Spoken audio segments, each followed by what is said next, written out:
আজ আমি ছোটবেলায় হারিয়ে গেছিলাম। ছোটবেলায় যে খেলাগুলো করতাম ঈদের দিন, সেই খেলাগুলো আজ খেললাম। তো খেলে দেখলাম না আগের মতন পারফরমেন্স আছে। প্রথমেই চুরি খেলা করলাম, তো চুরি খেলায় অলরেডি প্রথমবারেই জিতে গেছিলাম একটা। তো দ্বিতীয়বারে আমরা এই যে রিং, যে চুরি গোল করে ওটা আর কি এর ভেতরে ফেলতে হবে, যেটার ভেতরে ফেলবেন গোলের মধ্যে ওইটাই আপনার হয়ে যাবে। আমি ফার্স্ট চান্সে মারলাম, তো হলো না। দ্বিতীয়বার মারলাম, তাও হলো না।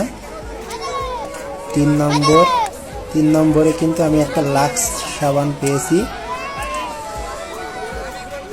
তো আমি 10 টাকায় মাত্র 5টা কিনেছি, তো এর মধ্যে 3 নম্বরে একটা পাইছি, এটা 4 নম্বর মারলাম। এবং এই লাস্ট দেখা যাক। ও একটুর জন্য বাদেনি আমার মানে যাক, হাতে অনেকটা আছে। তো এবারে আমরা 2 রকম খেলায় 2টা কিন্তু জিতে গেছি অলরেডি। ওইটা পানিটা 10 নম্বর খেলায় 10 টাকায় পেয়ে গেছি, আর ওটাও 10 টাকায় পেয়ে গেছি। এবারে আমি মানে বেলুন ফুটাচ্ছি। আমি কিন্তু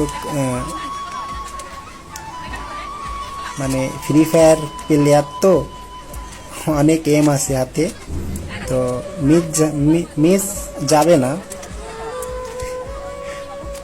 আসলে আমার কাছে মনে হচ্ছে যে আমি অনেকটা কাছের থেকেই মারতেছি এগুলা, ইজিলি, খুব মানে ইজিলি ফাটাইতে পারতেছি। এই লাস্ট এটা, আসলে ফ্রি ফায়ার খেলি তো আমার কাছে মনে হচ্ছে আমি প্রত্যেকটা গুলিতেই হেডশট মারতেছি। যাই হোক, কিছুটা সময়ের জন্য আমি ছেলেবেলায় হারিয়ে গেছিলাম। ভিডিওটা ভালো লাগলে লাইক করে দিও।